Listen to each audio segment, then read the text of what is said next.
గడకోటి అలలుగ పొంగు వరదల వేగాన పడిలేచు వలలకు తీపి కలలకు లేని అలసట నీకేలా నల్ల నల్ల నీడలోన ఎల్ల కిల్ల పడ్డకున్న అల్లు మల్లు ఆకాశాన చుక్కలు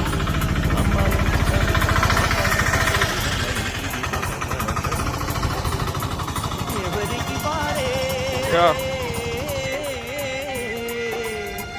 యమునకు నీరే రేవు మీరు నావదంట నావతోడు రేవుదంట పంచుకుంటే గోరువంక వాలగానే గోపురానికి స్వరాల గణగణ గంటలే మోగనేలా గోపబాలుడొచ్చినాక గోకులానికి పెదాల కిలకిలా పువ్వులే పుట్టలేదా